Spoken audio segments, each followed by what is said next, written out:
بصراحة ما لقيتش فكرة أحسن من دي أقدمها في بداية السنة الجديدة. عارف، حتى لو الفيديو ده وصل لأي حد في سنة 2027 أو 2028 برضه هيفيده. في كده شعور بيبقى مشترك بيننا كلنا، تقريبا أي حد في الدنيا دي بيحسه، وهو شعور الندم. وكلنا أساتذة في حاجة اسمها التسويف. طب قول لي كده، كم مرة أنت قلت أنا لو كنت عملت كان زماني بقيت؟ مع ان الموضوع ده على فكره غلط جدا، انت كده بتسيب باب لنفسك انها تسيطر عليك. ودلوقتي بقى هنشارك مع بعض ايه اللي المفروض نعمله، فيا ريت تكمل معايا الفيديو للاخر. وبجد مش عارف انا ليه بحب اقولها، بس اربطوا الاحزمه ويلا بينا.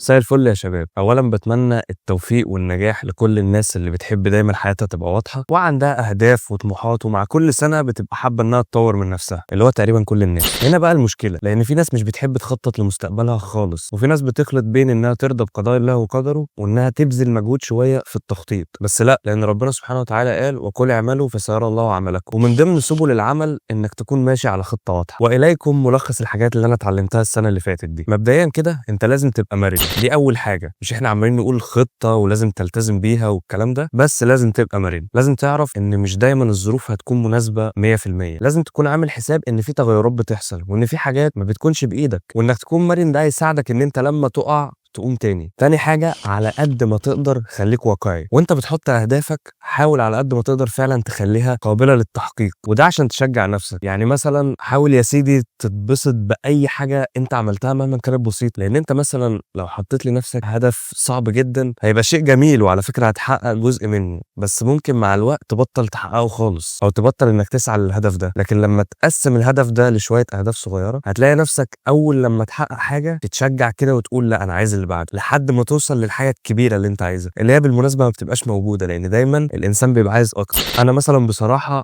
مبسوط جدا دلوقتي بان انا عندي 2500 مشترك على اليوتيوب. ممكن يكون الرقم ده قليل بالنسبه لناس كتير، وممكن يكون قليل بالنسبه لان انا بقالي 5 سنين بقدم محتوى على اليوتيوب وغيرت المحتوى كذا مره. بس انا مقتنع ان دي الفتره اللي انا مسموح لي اجرب فيها كل حاجه، مهما كان عندي مسؤوليات فهي مش كبيره للدرجه اللي تخليني متكتف او متقيد. فدلوقتي انا عمال اجرب لحد ما يعتبر استقريت. انا شايف ان ده المحتوى اللي المفروض اقدمه، محتوى عن العماره والحاجه اللي انا بدرسها. وطبعا مفيش مانع ان وسط العماره والحاجات الخاصه بالهندسه ان انا اقدم حاجات من الحاجات اللي انا بحبها دي. انا بحب دايما اتكلم مع اصحابي كلام زي اللي انا بقوله لكم دلوقتي، ان احنا نتكلم عن المستقبل والخطط اللي احنا المفروض نعملها عشان حياتنا تبقى احسن. دايما كده بحس ان انا الحمد لله رب العالمين، يعني مهما حصل ما ينفعش ايأس، اصل دي حياه وهتتعاش مره واحده بس. فمهما كان اللي بيحصل حوالينا ومهما كان الظروف وحشه، لازم كل واحد يكون بياخد بالاسباب وبيسعى. وبحب دايما كده اكون على قد ما اقدر متفائل، تفائلوا بالخير تجدوه. تالت حاجه، ودي تقريبا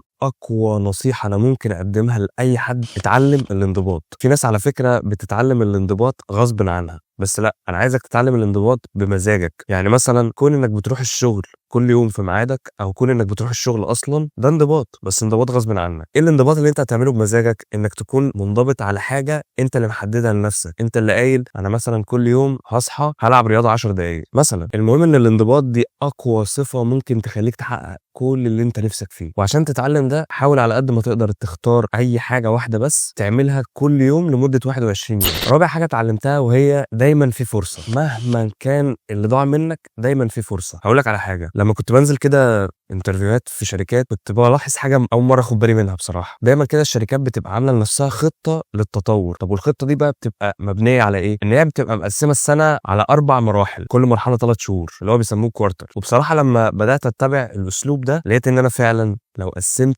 السنه على مراحل هلاقي ان انا لو ضيعت حاجه في المرحله الاولى ممكن الحقها في المرحله الثانيه، بل كمان ممكن الحقها في الوقت الضايع. انا في حاجات حددتها السنه اللي فاتت كنت عايز اعملها، انا بعملها اليومين دول، احنا في اخر شهر 12 وانا بعمل الحاجات اللي انا كاتبها من السنه اللي فاتت. فدايما خليك عارف ان لسه في فرصه مهما كان اللي ضاع. اخر حاجه اتعلمتها، ودي بالمناسبه انت اكيد عارفها، لا تعلن عن نواياك. دايما كده خلي الحاجات اللي انت بتعملها تبقى بينك وبين نفسك، على الاقل لما تيجي تشاركها بعد ما تكون حققتها، مش لما تكون لسه بتبدا فيها او ناوي تعملها. انت لو ناوي تعمل حاجه وقلتها لحد غالبا مش هتعملها، مش عشان الحد ده حسدك او حاجه، لا، هي مالهاش علاقه بكده. انت بينك وبين نفسك بتحس انك لما قلت لحد الحاجه دي وشفت في عينه كده لمعه الانبهار وايه ده جامد اعملها، انت تحس ان انت عملتها وانت اصلا ولا عملت اي حاجه، بس انت يعني بقى عندك احساس مزيف انك عملت الحاجه الحاجه دي لمجرد انك اتكلمت عنها، لكن لما تعمل الحاجه دي هي اللي هتتكلم عنك، انت مش مضطر تقول اي حاجه. وبس كده خلص فيديو النهارده، اتمنى التوفيق للجميع ويا رب تكون سنه سعيده عليكم. وما تنساش لو انت مهتم بالمحتوى المعماري والمحتوى البصري بشكل عام، يا ريت تشترك في القناه لو لسه مشتركتش، وتعمل لايك وتفعل زر الجرس عشان يوصلك كل الفيديوهات الجديده، وتشارك الفيديو مع اصحابك اللي انت حاسس ان هم هيكونوا مهتمين بالمحتوى ده. بس كده، شكرا جدا،